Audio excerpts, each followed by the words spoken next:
Hey everyone, this is Priyanka and welcome back to Priyanka Study Academy.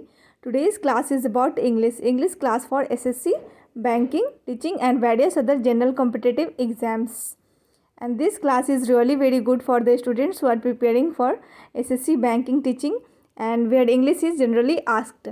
And today's class is about idioms. So idioms are generally asked in this type of exams. Let's now start the class. And today class is about food idioms, the idioms which are related to food items. So I have covered the idioms which are related to food items. So let's now start the class. Number 1, banana republic means weak and corrupt country, कमज़ोर और भ्रष्ट देश जो होते हैं उन्हें बनाना Republic बोलते हैं. नंबर टू पे है to buy a lemon means to buy something useless and defective, बेकार वस्तु खरीदना. जैसे कोई चीज़ हम लोग खरीद लेते हैं घर में और बोलते हैं कि टू बाई अ लेमन, यानी कि ये बेकार सी वस्तु हो गई है. Means to buy a lemon means to buy something that is useless and defective, जो बेकार पड़ा रहे और जिसमें पैसे भी खर्च हो जाए. और नंबर थ्री पे है इन अ सूप, यानी कि इन अ सूप यानी इन सीरियस ट्रबल, परेशानी में. इन अ सूप यानी कि in a serious trouble. So number 4 पे है चेरी पिक यानी टू सेलेक्ट केयरफुली, ध्यान से चुनना. जनरली हम लोग कोई भी आइटम्स खरीदते हैं तो उसे हम लोग चेरी पिक करते हैं, ध्यान से चुनते हैं. एट नंबर 5 पे होता है an apple of discord means a cause of quarrel, झगड़े की वजह. हम लोग बोल सकते हैं ना, जैसे दो दोस्तों के बीच लड़ाई हो गया तो हम लोग बोल सकते हैं एन एप्पल ऑफ डिस्कॉर्ड हो गया है दो फ्रेंड्स के बीच, तो उसे बोलते हैं an apple of discord idioms के फॉर्म में. There is apple of discord between Ram and Shyam. So number 5 पे है एन एप्पल ऑफ डिस्कॉर्ड यानी कॉज ऑफ क्वारल, झगड़े की वजह. Let's revise it once more. Banana republic means weak and corrupt country, कमज़ोर और भ्रष्ट देश. Number 2, to buy a lemon means to buy something useless and defective, बेकार वस्तु खरीदना. Number 3, in a soup means in serious trouble, परेशानी में. Number 4, cherry pick यानी टू सेलेक्ट केयरफुली, ध्यान से चुनना. At number 5 we have an apple of discord means cause of quarrel, झगड़े की वजह. Let's now move further. Number 6 पे है एप्पल ऑफ वंस आई, यानी कि अ फेवरेट पर्सन, आँखों का तारा. और ये जितने भी आइडियम्स हैं वो फूड से संबंधित हैं, फूड से रिलेटेड आइडियम्स हैं. ये कभी कभी पूछ दिए जाते हैं, सो हम लोग ने सोचा कि आइडियम्स जो फूड से रिलेटेड है उन्हें भी कवर कर दिया जाए.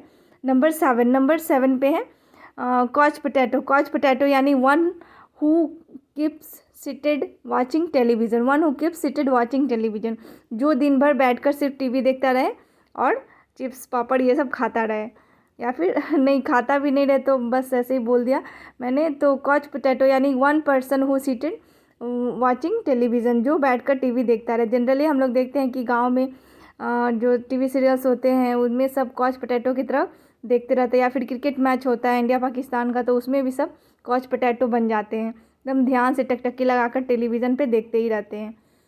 सो I hope you all will understand this and relate to this. Number 8 पे है a plum means highly coveted, इच्छित पद. हमारे यहाँ हम लोग के इंडिया में जनरली जो सरकारी जॉब होते हैं BPSC, UPSC, SSC, railway, banking इत्यादि जो पद होते हैं वो हाईली कवेटेड होते हैं. उसमें भी यूपीएससी और बीपीएससी और विभिन्न स्टेट सिविल सर्विसेज एग्ज़ाम जो होते हैं वो हाईली कवेटेड होते हैं. उसको पाने के लिए बहुत कम पद होते हैं और उसे पाने के लिए बहुत सारे लोग होते हैं. तो हम लोग बोलते हैं IAS, IPS, generally these types of job are IFS and BPSC, UPSC, these types of jobs are generally a plum means इच्छित पद, highly coveted पद. So I hope you understand this all. Plum means highly coveted, इच्छित पद. To bear fruits यानी to bear results, फलदायक. हम लोग exam देते हैं तो एक साल भर वेट करते हैं कि कोई भी चीज़ का रिजल्ट आ जाए, तो इसे बोल सकते हैं. कोई भी एग्ज़ाम्स जो देते हैं वो, जैसे कि एसएससी हो गया, बैंकिंग हो गया, या फिर डिफरेंट जो बोर्ड एग्ज़ाम्स होते हैं उसे भी तो साल भर का हम लोग का परिश्रम होता है, तो उसे बोलते हैं कि टू बियर अ फ्रूट यानी टू बियर रिजल्ट्स यानी फलदायक. जो हम लोगों ने इतने दिन से मेहनत से पढ़ा वो बियर फ्रूट्स कर लिया, यानी कि टू बियर रिजल्ट्स यानी फलदायक हो गया. नंबर 10 पे है to pass an olive branch means to make a peaceful and reconciliatory overtures, यानी शांति की पेशकश करना। To bear fruits means to bear results. To pass an olive branch means to make a peaceful and reconciliatory overtures, यानी शांति की पेशकश करना। दो देशों के बीच लड़ाई होती है तो इंडिया का स्टैंड हमेशा होता है कि एक ऑलिव ब्रांच की तरह उभरना, शांति की पेशकश करता है इंडिया हमेशा। और नंबर 11 पे है अ लेमन, जो कि हमारा इस टॉपिक का लास्ट है। आइडियम्स एंड फ्रेजेस, आइडियम्स के रूप में जो फूड आइडियम्स हम लोग आज कर रहे हैं क्लास में, वो लास्ट है नंबर 11 पे अ लेमन, यानी वर्थलेस आइटम, मूल्यहीन वस्तु। हम लोग कभी कभार कुछ ऐसे चीज़ें खरीद लेते हैं जो बेकार होते हैं, एकदम वर्थलेस होते हैं, उससे हम लोग बोल सकते हैं मूल्यहीन वस्तु। Let's revise it once more. Apple of one eye means a favourite person, आँखों का तारा। Number 7 couch potato, one who keep seated watching television, जो बैठकर टीवी देखता रहे। नंबर 8 अ प्लम, यानी हाईली कॉवेटेड, इच्छित पद। नंबर 9 टू बियर फ्रूट्स, यानी टू बियर डिजर्ट्स, फलदायक। Number 10 to pass an olive branch means to make a peaceful and reconciliatory overtures, यानी शांति की पेशकश करना। नंबर 11 अ लेमन, यानी वर्थलेस आइटम, मूल्यहीन वस्तु। I hope this all class will be really useful for all of you. So thank you everyone, and you are loving this class and this session so much that I think that I should continue this session. So keep supporting, keep loving, and keep watching this all classes. And thank you everyone who like, share and subscribe to our channel. So thank you everyone, and do like, share and subscribe to this channel.